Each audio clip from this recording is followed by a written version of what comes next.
예, 문학과 인간 2주 2차 시 합시다. 1차 시에는, 그러니까 우리 문학과 인간 2주 전체의 수업의 주제는 사르트르의 구토를 중심으로 사르트르의 실존주의 철학, 그리고 결국 주체적 인간 대기와 관련돼서 2주 전체를 이제 공부하는 거죠.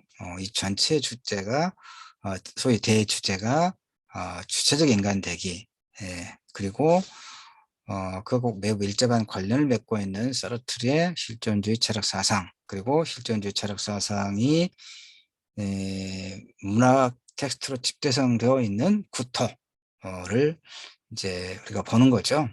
그러면서 그러한 내용들을 좀 더 깊이 있게 또 쉽게 이해하기 위한 잡다한 지식들을 덧붙여서 이야기를 지금 나누고 있습니다. 그래서 1차 시 맨 처음에는 고대 히랍의 철학자 아리스토텔레스가 이야기했던 만물에는 목적이 있다, 그 얘기 기억하라고 그랬고, 그리고 사르트르, 그리고 시몬드 드 보바르, 두 사람의 어떤 정기적 사실을 통해서 그들의 사상의 어떤 단초랄까 이런 걸 한번 살펴봤던 게 지난 1차 시 수업의 주된 내용이죠. 예.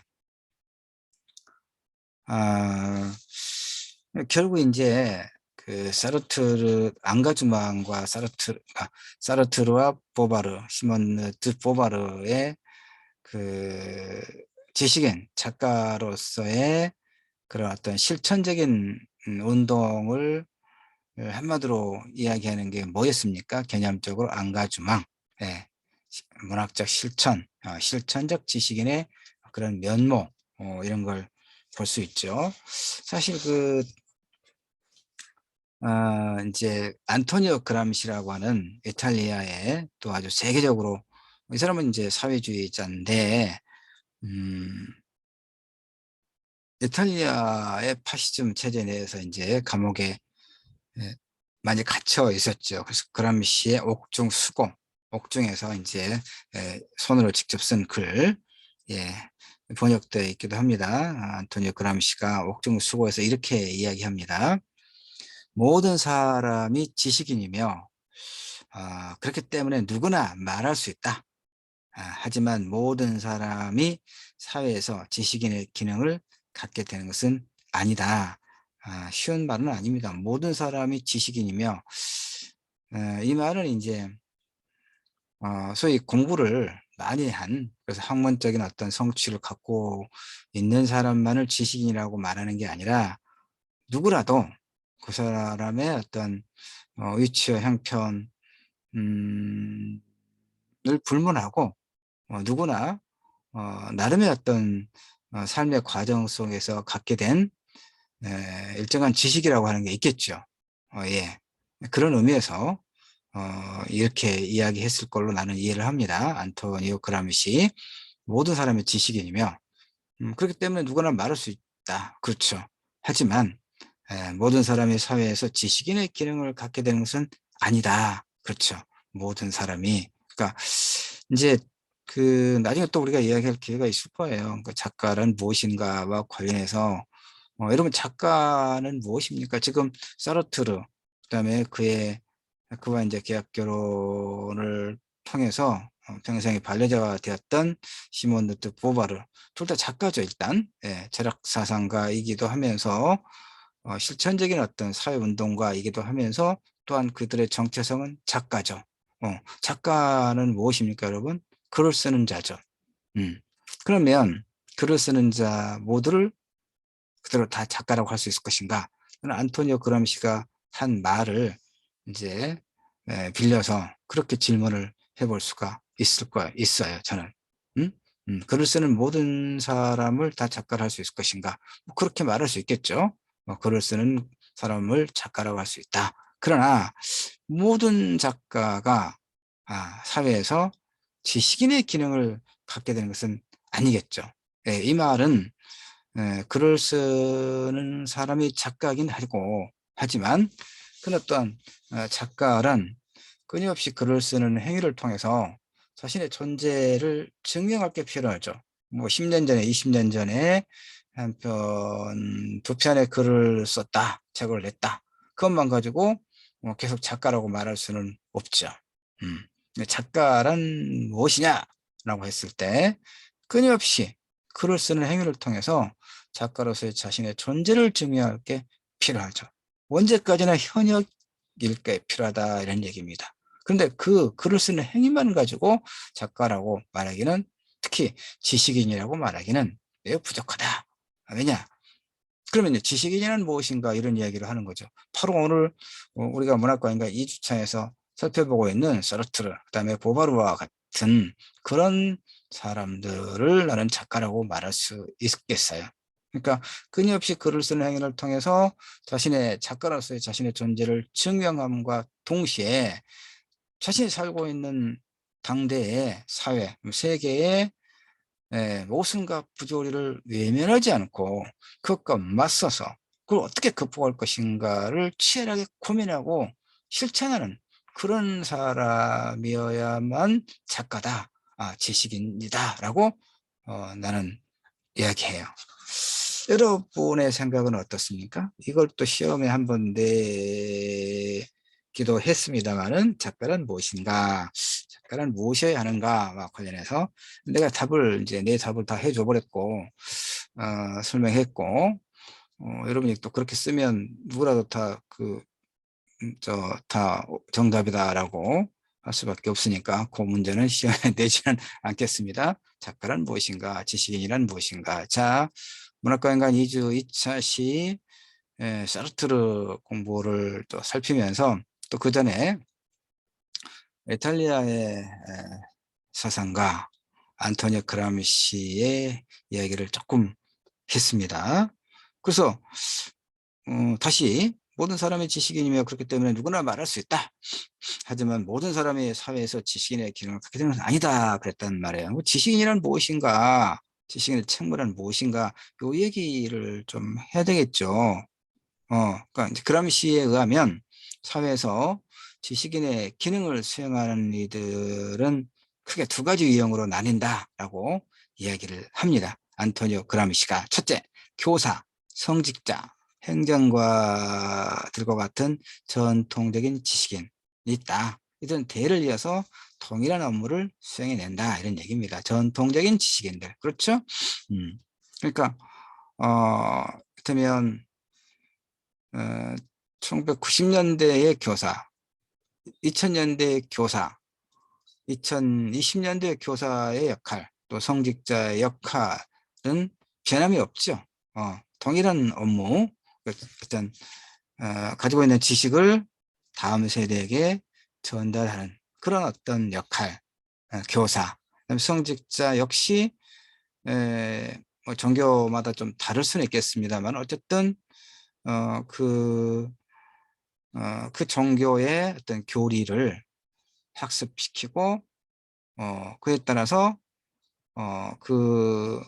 뭐 신이든 부처든 하여튼 그 가르침에 따라서 살아가기를 권면하는 그런 역할을 성직자들이 하겠죠. 행정가들 역시 그 사회 체제가 그 유지될 수 있도록 어떤 역할들을 수행하는 그런 측면에서 소위 대를 이어서 동일한 업무를 수행해낸다고 말할 수가 있어요. 전통적인 지식인, 안토니오 그람시가 분류한 바에 따르면. 두 번째는 유기적 지식인, 이게 이제 진정한 의미의 지식인이다라고 말할 수 있을 거예요. 뭐냐면 그람시에 따르면 이 유기적 지식인들은 여러 계급이나 기업 조직과 직접적으로 연결된다 이런 얘기입니다. 이윤 획득 과정을 체계화하고 더 많은 권력과 통제력을 얻기 위해서 이런 조직들은 지식인들을 활용한다는 말이에요. 그러니까 그람시는 유기적인 지식인들에 대해서 이렇게 이야기해요. 자본주의 기업가는 자기 옆에 산업기술자, 정치 경제 전문가, 새로운 문화나 새로운 법률 체계 등을 조직할 수 있는 이들을 만들어 둔다. 그러니까 오늘 세제 회사라든가 항공회사가 좀 더 큰 시장을 점유할 수 있도록 여러 기법들을 고안해내는 광고 기획자들이 그람시의 그 유기적 지식인, 전통적 지식인, 유기적 지식인 그 분류에 따르면 유기적 지식인이라고 말할 수 있겠죠. 그래서 이들은 민주적 사회에서 잠재 고객들의 동의를 얻거나 승인을 얻어내고 소비자나 유권자들 의견을 조정하려 해요. 그람시는 이런 유기적 지식인들이 활발한 사회 참여를 하고 있다고 보고, 다시 말해서 그들이, 이 유기적 지식인들이 사람들의 마음을 변화시키고 시장을 넓히기 위해 부단히 노력하고 있다, 이렇게 믿었던 거죠. 그러니까 해마다 같은 일을 반복하면서 고정된 자리에 머물러 있는 교사들이나 성직자들과는 달리 이들 유기적 지식인들은 항상 움직이며 뭔가를 만든다, 생산적이다, 창조적이다, 이렇게 안토니오 그람시는 봤어요. 그런데 줄리앙 방다의 지식인에 대한 정의는 이 그람시와는 또 서로 이제 상충된다고 그럴까? 서로 다른 측면을 이야기하고 있습니다. 그러니까 방다가, 줄리앙 방다가 지식인으로 규정하는 이들은 어떤 사람들이냐? 매우 적은 수의 초월적 재능을 갖고 도덕적으로 무장된 철인 왕. 이들은 인류의 양심을 수립하게 되는 그런 역할을 맡는다. 이것은 플라톤이 이야기하고 있는 그 철학자와 같죠? 그런 의미죠. 예. 그래서 지금 내가 여기서 이야기하려고 하는 것은 뭐냐면, 진정한 지식인이란 무엇인가, 작가와 관련해서 이제 그 결국 주체적 인간 대기와 관련된 이 주 전체 주제와 또 밀접하게 연결되어 있어요. 그래서 이를테면 또 조금 뭘 좀 설명하려고 하냐면,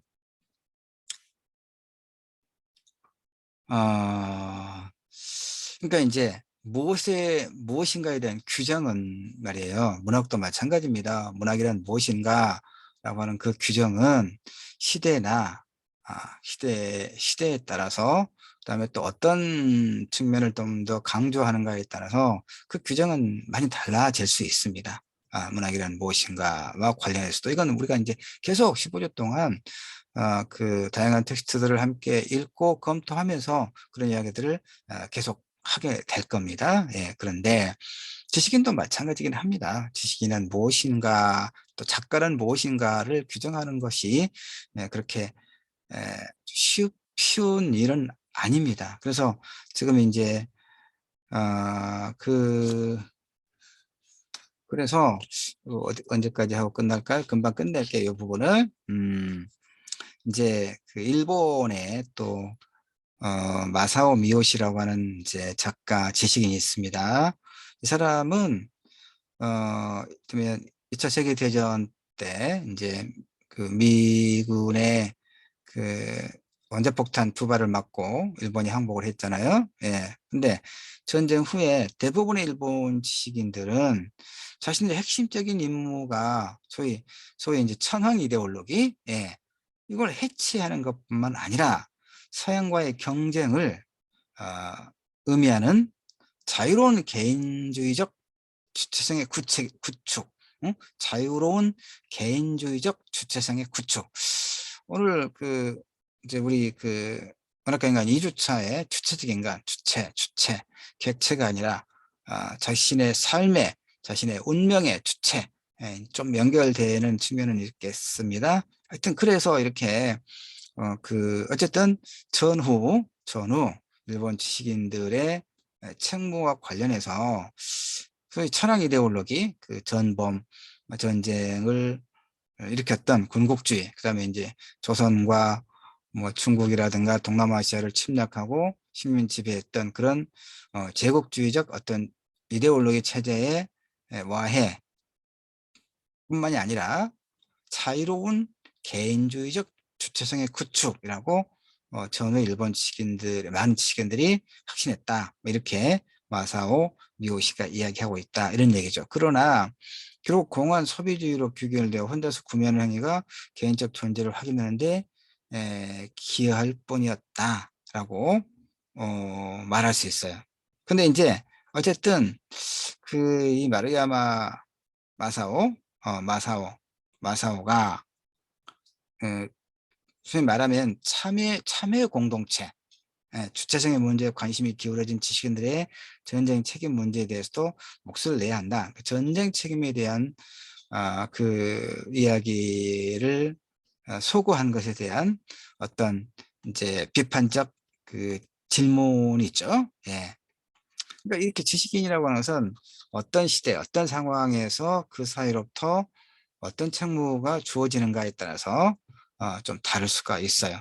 자국민이 당하는 집단적 고통을 대변하고 그들의 고난을 증언하고 그들의 지속적인 존재를 천명하며 그들의 기억을 강화한다는 중요한 임무에 오직 지식인만이 성취할 수 있는 의무로서 덧붙여 이런 이건 이제 그 식민지 피식민지 지식인들의 어떤 역할 이렇게 말할 수 있겠죠. 자, 이런 이제 지식인의 표상과 관련된 이야기를 우리 문학과 인간 2주 2차 시에 또 서문의 형태로 조금 설명을 했고요. 이제 다시 사르트르로 돌아가 봅시다. 자, 사르트르의 그 문학적 주장은 지난 시간에 뭐라고 얘기했습니까? 실존주의는 휴머니즘이다라고 이야기했다고 그랬습니다. 그 다음에 또 하나, 존재란 우연이다. 우연이다. 이런 얘기는 또 무슨 얘기냐면, 인간의 의식과 밖에 있는 대상은 어떤 관계에 있을 것인가 이런 얘기죠. 또 이건 후설이라고 하는 현상학자, 철학자는 대상이란 항상 의식에 의해서 구성된 것이다 라고 이야기합니다. 근데 사르트르는 대상이 우리의 의식밖에 실제한다 라고 이야기합니다. 다시 말해서 존재는 인간에 의해서 의식되건 그렇지 않건 간에 그 자체로서 본래부터 존재한다. 그래서 이걸 사르트르는 뭐라고 명명을 하냐면 즉자적 존재, 즉자. 반면에 의식은 항상 다른 존재의 관계를 통해서만 존재한다고 보는 거예요. 그래서 의식은 그 자체로서 존재하지 못하고 그 무엇에 관한 의식으로서만 존재하더라. 의식의 이런 성격을 사르트르는 대자, 즉 즉자와 대자 이렇게 이제 또 개념을 좀 구분합니다. 너무 어렵다 생각 들면 그렇구나라고만 하세요. 큰 흐름에 대한 것만 여러분 이해를 하면 되는 거니까 다 알면 좋지만 하여튼 의식과는 반대로 그 자체로 있는 존재 즉 즉자는 타자, 타인, 나 아닌 다른 것, 타자와 어떤 관계에 있는 것이 아니고 타자에 의해서 창조된 것도 아니다. 그러므로 존재는 필연이 아니라 우연이다. 이제 왜 이게 중요하냐면 강조 표시. 자, 왜 이 말이 중요하냐면요. 사르트르의 실존주의 철학의 핵심 명제와 연결되어 있기 때문에 그래요. 자, 지난 1차 시 한 머리 부분에 내가 고대 히랍의 철학자 중에 한 사람인 아리스토텔레스가 했던 말 중에서 모든 사물은 목적을 지닌다. 모든 존재는 목적을 지닌다라고 했던 말을 늘 잊지는 말라고 내가 이야기했죠. 여러 가지 설명을 하면서. 그런데 사르트르는 뭐라고 이야기하는가 봅시다.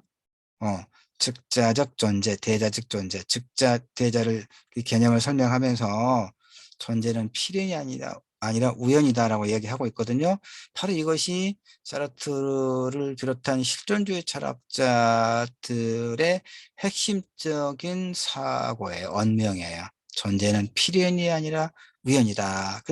그런데 아리스토텔레스와 같은 형이상학 철학자들은 고전 철학자들은 그 존재론적 철학자들은 존재는 필연이다. 그러니까 모든 사물은 목적이 있다라는 얘기가 바로 그거거든요. 자, 더 봅시다. 그렇게 어려운 내용 아닙니다. 예, 그렇게 어렵지 않습니다. 자, 그러니까 사르트르는 말하기를 존재는 필연이 아니라 우연이다라고 이야기했단 말이에요. 그것은 어떤 원인의 결과로 있다거나 어떤 목적을 향해서 존재한다거나 하지 않는 존재는 그저 있을 뿐이에요. 그저 있는데 어떻게 우연적으로. 자, 조금 이따 더 이야기하겠지만 여러분이 혹시 머리 아파할지 모르니까 좀 쉽게 또 설명을 한번 할게요. 자, 나는 그리고 또 여러분은 우리 문학과 인간을 수강하는 우리 전남대학교 학생 여러분들은 나는 각자 우리가 보자고요. 우리는 필연적으로 이 세계에 태어난 존재일까요? 우연적으로 이 세계에 내에 던져진 존재일까요, 여러분? 생각해 본 적 있습니까? 어, 이제 어려서 우리가 요즘 아이들은 그러지 않을 수 있겠는데, 하여튼 우리가 어렸을 때 에, 나는 어디서 태어나는가, 어디서 태어났는가, 그럴 때 이런 말은 좀 뭐 다리 밑에서 뭐 이런 식으로 우스갯 어른들이 했던 게 기억이 나요. 그 뭐냐면, 그러니까 다시, 여러분은 각자 자신의 어떤 존재론적 그 근원을 생각해 볼 기회가 어, 어느 순간 있었는지는 내가 잘 모르겠어요. 그런데 정리하면 그 나라고 하는 어떤 특수하죠. 왜냐하면 어, 나와 같은 사람은 이 세계에 존재하지 않을 테니까, 오직 나밖에는 없을 테니까 그러겠죠. 여러분 각자도 마찬가지죠. 그런 의미에서 우리는 개별적이고 구체적이고 특수한 그런 존재란 말이에요. 그러나 그렇다 하더라도 나라고 하는 존재가 어떤 필연적인 원인에 의해서 이 세계에 존재하고 있는가? 그렇지 않다는 겁니다. 그냥 우연히, 그 우연이라고 하는 것은 뭡니까? 그 생물학적으로 어, 아버지의 정자와 어머니의 난자가 만나서 그 수없이 많은 그런 그 어떤 발생학적 과정에서 우연히 어느 한 개체가 서로 연결돼서 그걸 필연이라고 볼 수 있을까요? 그건 음, 이제 그 관점에 따라 다를 수는 있을 거예요. 근데 어쨌든 사르트르의 실존주의 철학 사상에서는 이렇게 이야기한단 말이에요. 존재는 그러면 우리는 필연적인 어떤 원인에 의해서가 아니라 우연한 그런 과정 속에서 세상에 내 던져진 존재다라고 이야기합니다. 이게 실존주의 철학의 핵심적인 언명이에요. 그러니까 존재는 그저 있을 뿐이다라고 보는 겁니다. 자, 이제 바로 이런 그 생각 속에서 이제 우리의 의식은 뭐 깨어 있는 거죠.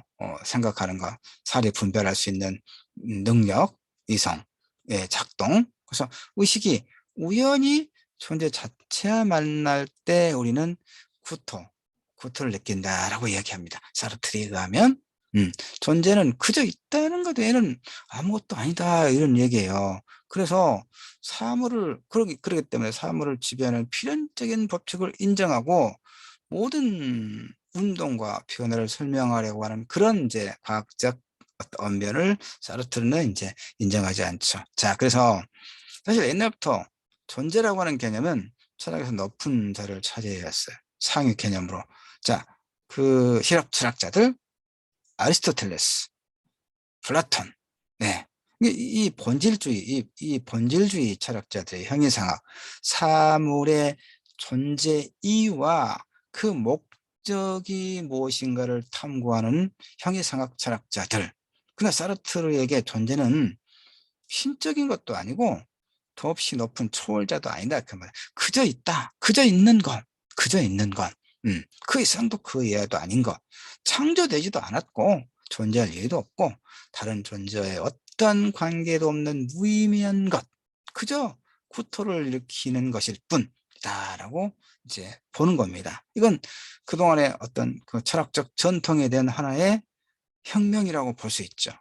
그래서 이제 그 실존주의 철학의 핵심적인 문장, 구호는 뭡니까? 실존은 본질에 선행한다. 앞선다 그 말이에요. 실존은, 실존은 본질에 선행한다. 본질에 앞선다. 라고 이야기하는 겁니다. 근데 그 아리스토텔레스가 모든 사물에는, 모든 존재에는 목적이 있다라고 이야기했잖아요. 근데 이 실존주의 철학에서는 그렇게 보지 않습니다. 음. 다시 말해서, 뭐 조금 이따 또 내가 설명은 붙여놨는데 이거예요. 의자가 있죠, 여러분. 의자. 여러분은 지금, 나는 지금 책상에 앉아서, 책상에 앉는 게 아니라 책상 앞에 컴퓨터가 있고, 그 다음에 이제, 다양한 수업 자료가 또 있고, 뭐 메모할 수 있는 노트가 있고, 그 다음에 이제 어디에 있습니까? 서서가 아니라 지금은 강의실에서는 서서 하겠지만 지금은 이제 이 수업 영상을 만드는 것이기 때문에 내 서재에 지금 의자에 책상이 있고 의자에 지금 앉아 있는 거죠. 이 고양이 뒤에 여러분 보이는 고양이는 그 이미지입니다. 이미지. 그 내 서재에 책들이 이제 많이 있고 좀 그렇게 깔끔하지는 않아서 깔끔하게 하려면 또 뭘 번거로워 보니까 이제 이미지를 깔아놓고 이제 하는 거고요. 그러니까 다시 말해서 의자. 나는 의자에 지금 앉아 있어요. 여러분은 어떻습니까? 여러분은 뭐 의자에 앉아서 또 메모하면서 이 수업을 들을 수도 있겠고, 또는 편하게 이제 누워서 침대나 뭐 또는 소파나 또 뭐 의자에 앉아서 그냥 들을 수도 있겠고 그럴 겁니다. 하여튼 의자를 한번 상기해 봅시다. 아리스토텔레스와 같은 형이상학 철학자들에 의하면 그 의자는 목적을 갖고 있다 이런 얘기입니다. 의자는 목적을 갖고 있다. 그런데 의자의 그러면 목적은 무엇입니까, 여러분? 의자의 목적은 사람이 편안하게 앉을 수 있도록 하는 것이 의자의 목적이죠.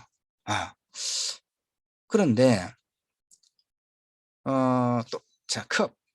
나는 이제 지금 컵에다 이제 물을 많이 지금 담아놓고 담아놓기 위해서 좀 유리컵, 이 맥주잔 같은 이게 500cc 맥주잔 같은 것을 지금 사용을 해서 물을 담아놓고 있습니다. 물 한 모금 또 마실게요. 이 컵의 목적은 무엇입니까, 여러분? 의자는 매우 다양한 그 어떤 디자인을 가지고 있죠. 그러나 그럼에도 불구하고 수많은 의자의 목적은 무엇입니까? 유일하게 사람이 편안하게 앉을 수 있도록 하는 것. 물론 부차적으로 의자에 올라가서 나 같은 경우는 이제 서재 책이 많으니까 서재 책꽂이들 그 위에 또 올려놓은 책을 이제 뺄 경우는 그냥 의자에 올라가야 되는 것이고 이렇게 형광등을 또 이제 교체해야 될 때는 의자는 이제 좀 불안하니까 다른 또 탁자를 갖다 놓긴 합니다만은 또 하여튼 그러니까 의자의 본래 목적은 사람이 편하게 앉도록 하는 것. 나머지는 이제 거기 올라가서 일을 본다거나 부차적인 것이고, 자, 이 컵의 본래 목적은 뭐겠습니까? 컵은 나는 이 500cc 맥주잔 같은 유리 컵을 지금 가지고 있지만, 컵은 매우 다양한 종류, 디자인과 종류죠. 아주 많은 종류가 있죠. 컵도. 나도 굉장히 많은 종류의 컵이 있어요. 그래서 커피도 마시고, 물도 마시고, 또 콜라도 따라 마시고, 그러죠. 그러나 그 수없이 많은 컵의 목적은 뭡니까? 하여튼 물이든 음료든 뭔가를 따라 마실 수 있도록 편하게. 그게 본래 목적이죠. 그런데 자 거기까지는 사르트르나 아리스토텔레스와 같은 그 본질주의를 추구하는 형이상 철학자들과 다를 게 없어요. 그런데 다른 게 딱 하나 있습니다. 그럼 사람은 어떠냐 이 말이에요. 사람은 어떻습니까? 사람의 목적은 무엇입니까? 사람의 목적은 의자가 사람이 편하게 앉을 수 있도록 하는 것이 목적이고, 컵은 물이든 음료든 뭔가를 따라서 또 사람이 편하게 마시도록 하는 게 목적이죠. 그럼 사람은 목적이 뭡니까? 시계의 목적은 정확하게 우리에게 시간을 알려줌으로써 우리가 계획성 있게 어떤 일을 처리할 수 있도록 하는 그런 매우 유용한 도구로서 시간을 정확하게 알려주는 거. 이게 시계의 목적이죠. 자, 이렇게 모든 사물에는 저마다의 목적이 있죠. 그런 측면에서는 아리스토텔레스와 같은 형이상학 철학자들과 다를 게 없어요. 근데 다른 게 있어요.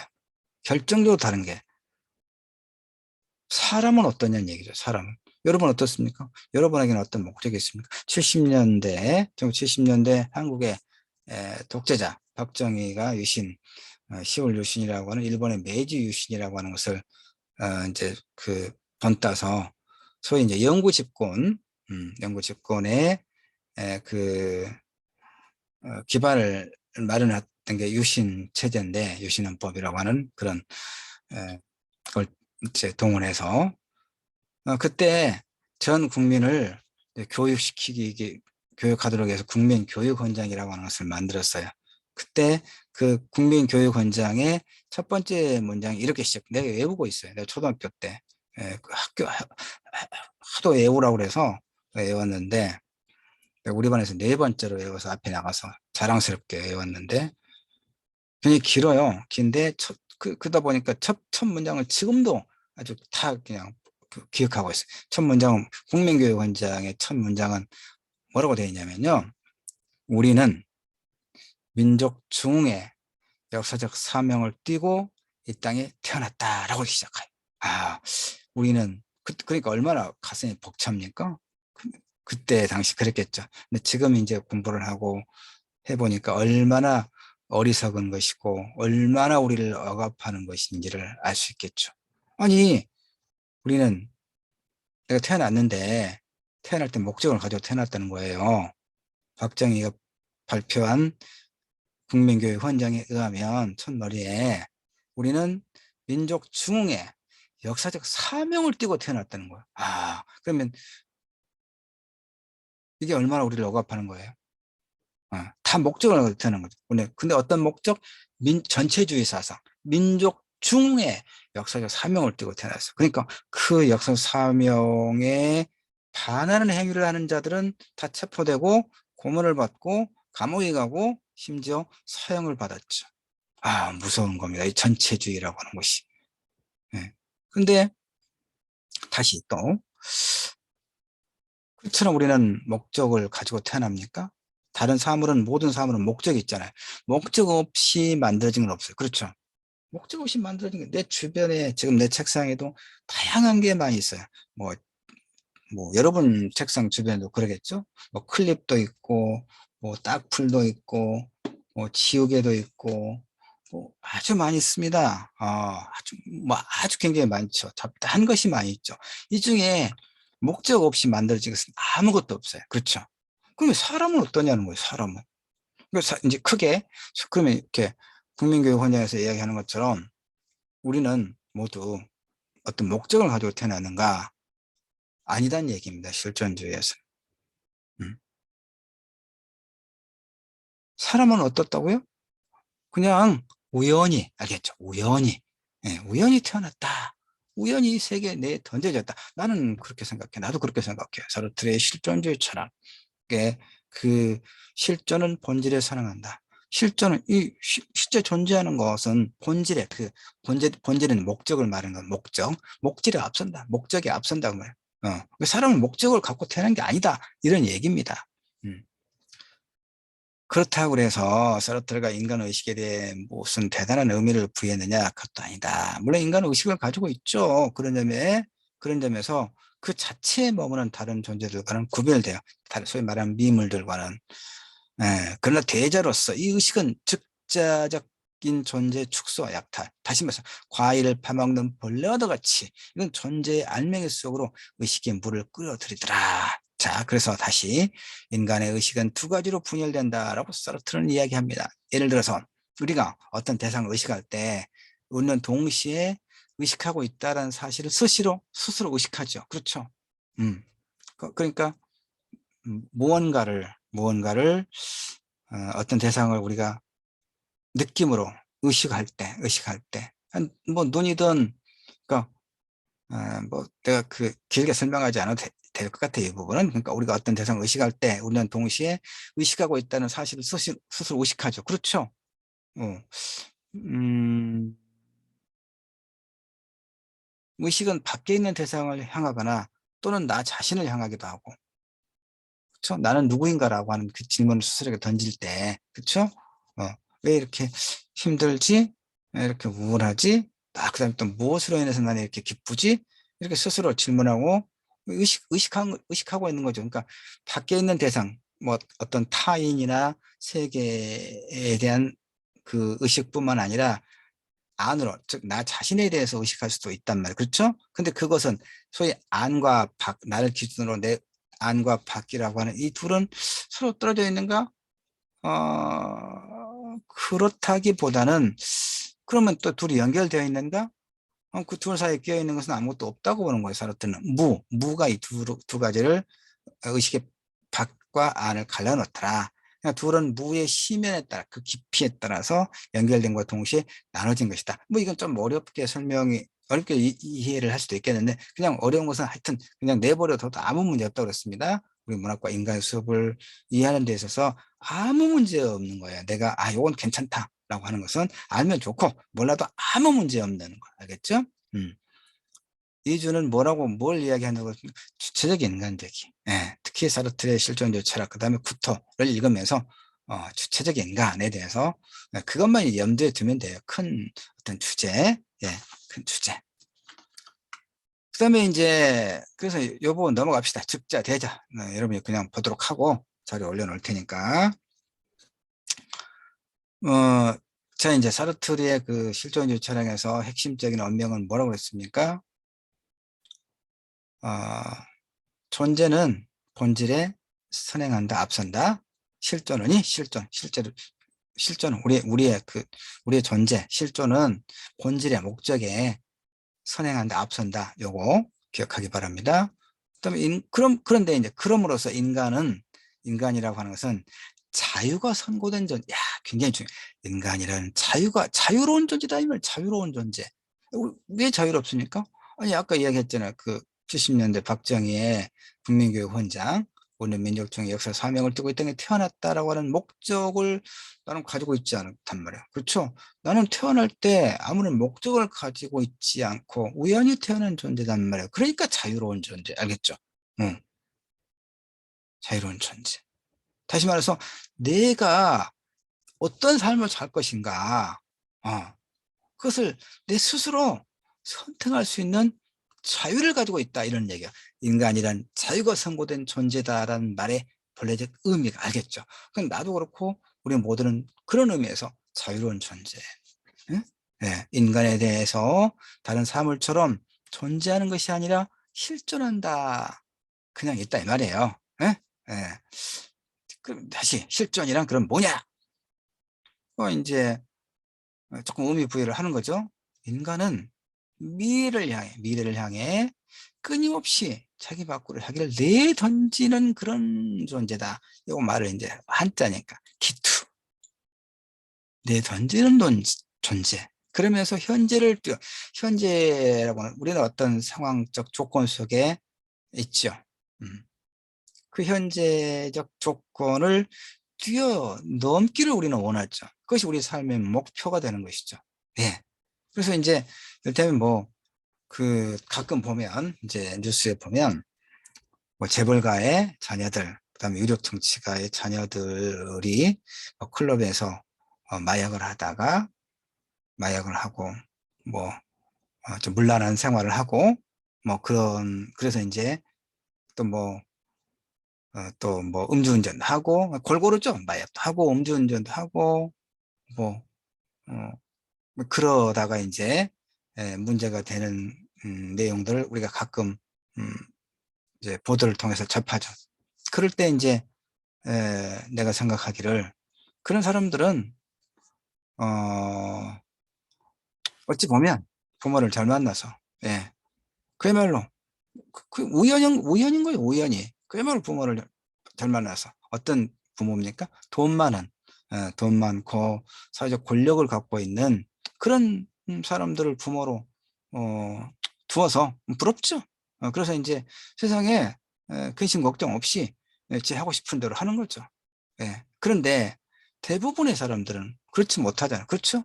나도 마찬가지예요. 전혀 그렇지 않기 때문에 평생을 죽어라고 뭔가 내 삶을 긍정적으로 만들기 위해서 그야말로 죽어라고 하루하루를 살았단 말이에요. 그래서 공부도 어, 잘한 공부는 아닌데 어쨌든 좀 늦게라도 열심히 해서 박사학위를 받고 우리 전남대를 비롯한 여러 대학에서 오랫동안 강의를 하고 소설도 쓰고 평론도 쓰고 책도 내고 뭐 유명한 작가는 아니지만 어쨌든 일정하게는 또 나름대로 자존감을 갖게 되는 그런 삶을 사는 것이죠. 그러니까 다시 말해서 이렇게 우리는 누구라도 어떤 그 현재라고 하는 상황적 조건이 있단 말이에요. 근데 그 안에 머물 수는 없는 거죠, 우리는. 그러니까 그걸 뛰어넘어서 진정한 의미의 나를 만들기 위해서 그게 주체적 삶이죠. 만들기 위해서 내던진다. 이게 기투다. 기투. 그러니까 인간이란 스스로 만들어가는 것 외에 아무것도 아니에요. 그렇죠. 사물의 경우에는 과거의 원인이 현재의 결과를 규정한다고 말할 수 있습니다. 이 말의 의미를 쉽게 설명하면, 그, 컵은 뭘로 만듭니까? 되게 그 흙을 구워서 만들죠. 그게 이제 그러니까 흙이 원인이 되고, 흙을 구워서, 그 커피잔이라든가 컵으로 만드는 게 결과라고 말할 수 있죠. 뭐, 그다음에 그것이 목적이 물이나 음료를 담아서 편하게 마실 수 있도록 하는 목적하에 만든 것이고. 자, 이렇게 사물의 경우에는 과거의 원인이 현재의 결과를 규정한다고 말할 수 있어요. 하지만 인간의 행위는 어떻습니까? 인간의 행위는 미래가 현재를 규정한다. 미래가 내가 어떤 목표를 설정하고 그 목표를 이루기 위해서 내가 어떻게 노력을 하는가에 따라서 현재의 삶이 달라질 수 있다. 이런 얘기예요. 인간은 미래의 많은 가능성 가운데 어느 하나를 선택해서 자기를 내던져요. 이게 곧 선택이에요. 선택. 예, 그러니까 우리는 자유로운 존재, 자유가 선고된 존재, 태어날 때부터 어떤 목적을 가지고 있지 않은 존재, 예, 대신에 우리는 자신의 삶을 스스로 선택할 수 있는 자유가 있지만, 근데 선택에는 뭐가 따릅니까? 책임이 따른 거죠. 그래서 마약을 하고 음주운전을 하고 여러 가지 문란한 생활을 하는 일부 돈 많은 집 정치의 권력자들의 자식과는 달리, 예, 그들은 아무것도 선택하지 않은 거예요. 그것도 선택이라고 말할 수 있지만 그것은 긍정적인 자아를 만들어가기 위한 본래적 의미의 선택은 아니죠. 근데 어쨌든 선택이라고 했을 때, 그것도 선택이라고 했을 때는 그에 따른 책임을 지는 거죠. 그래서 사회적으로 비난받고 감옥에 가고, 예, 감옥에 가도 뭐 그 사람들은 뭐좀 있으면 또 나오니까 돈은 뭐 화수분처럼 많이 있으니까 재벌가가 정치 권력자가 계속 우리나라는 권력을 계속 갖고 있으니까 부럽죠? 그런 의미에서는 부럽죠. 그래서 이제 인간의 자유라고 하는 것은, 그러니까 사르트르가 말하기를 인간은 자유로운 존재다, 자유가 선고된 존재다라고 했지만, 자유는 본래부터 있기보다는 가능성 있는 각각의 계획에 따라 둘 수 있는 것이다라고 말할 수 있겠죠. 그러니까 인간은 우연하게 아무런 의미도 없이, 아무런 의미도 없이 이 세상에 던져졌어. 이게 피투상이라고 하면 피투 던져졌어. 그래서 스스로 선택해서 자신의 존재를 실현해 나가야 돼요. 주체의 존재. 예? 이걸 기투라고. 기투. 현재를 초월해서, 그러니까 여러분이 이제 이런 기투, 이제 한자인데 이런 것의 의미, 현재를 초월해서 자신의 어떤 상황적 조건을 초월해서 미래로 자기를 내던지는 실존의 존재 방식. 그랬을 때만이 우리는 무한히 자유롭다. 이렇게 이야기할 수가 있어요. 저희 여기까지 하고 구토는 이제 3차 시에 한번 살피겠죠? 예, 구토 소설은, 예, 음악을 이번에 좀 들읍시다. 음악을, 예, 한 5분 남았는데 계속해서 내가 목이 마르고 힘드니까 5분은 음악을 들읍시다. 내가 지금 우리 문학과 인간 2차 시에 준비해 둔 음악은 브루노 산필리포가 연주하는, 작곡가하고 연주가인데 연주하는 솔렘니스 라티나입니다. 라티나 솔렘니스.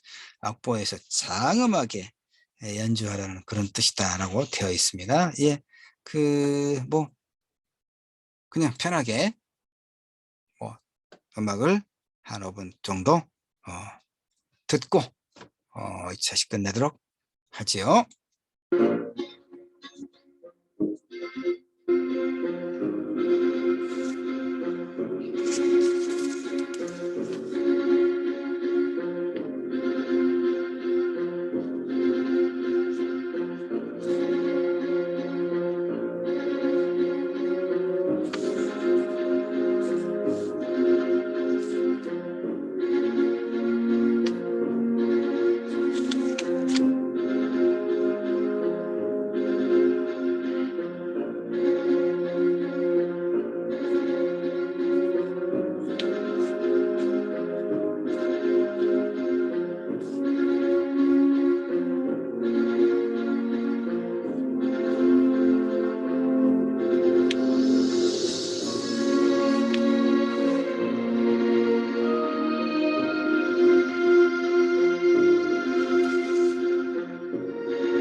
예. 여기까지 듣고 문학과 인간 2주 2차 시는 마치도록 하겠습니다.